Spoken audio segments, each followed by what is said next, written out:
3, 2, 1. Chris Gardner, Jerry Lee Woodley Jr. with Coach James Dickey, University of Houston men's basketball coach.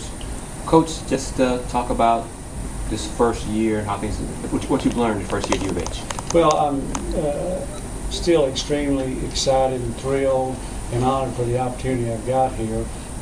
Very much disappointed in terms of the outcome of our wins and losses, but I do think we've made tremendous strides and progress, and what we want those to do is to translate into W's this year. I was pleased with the way that our guys responded early. I thought our guys were open to learning the system and doing what we asked them to do. We got off to a good start in conference. Then we lost a series of very close games where we didn't execute and play as well, and it ended up being very disappointing in that regard.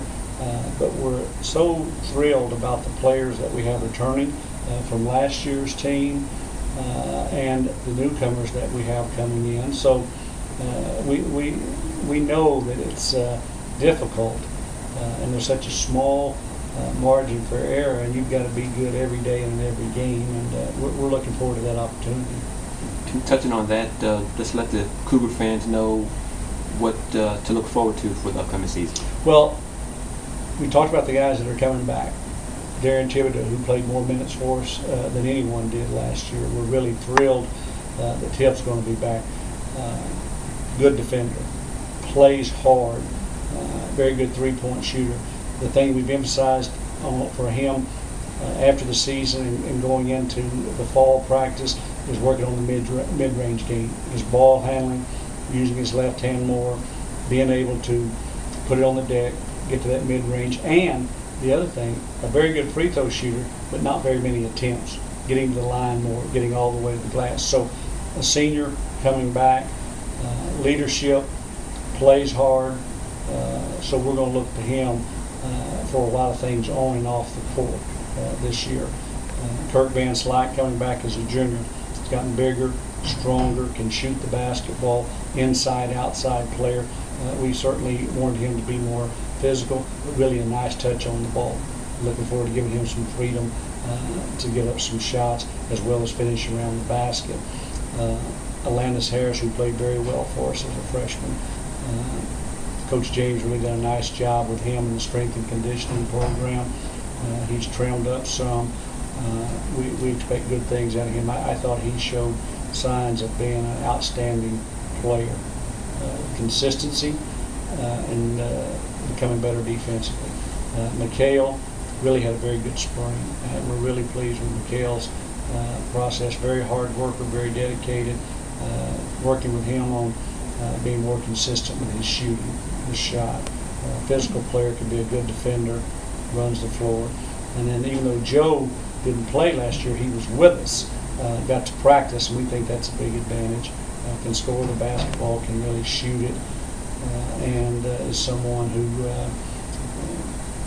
needs to be able to play on both ends of the floor, have as much emphasis on defense as he does his offensive game, because he does have outstanding offensive skills. Those are the five guys, that we have coming back. Obviously, Raheem and Donald, who walked on for us, who worked very hard. So we had 7 guys go through our spring individual program, and then we have the newcomers coming in this summer.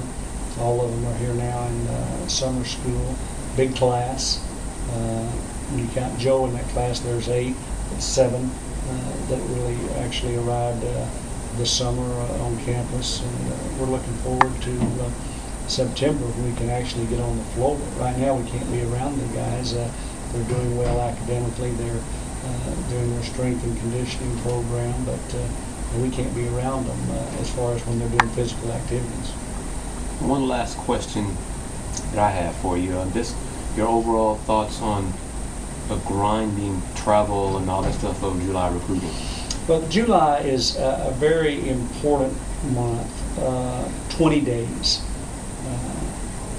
People get off for the 4th of July holiday, and then we start actually recruiting when we can observe. And on the recruiting, all we can do is observe. There's no contact. You can't talk to the players. You can't talk to the parents during that time. You can only go evaluate. So you go from the 6th to the 15th, so that's 10 days. And it is a grind because you're in the gym early, seeing players until it's an all-day job, and then if you have to travel to the next venue. My biggest thought on that is trying to find a chair that's got a back on it so you don't have to sit in the bleachers all day.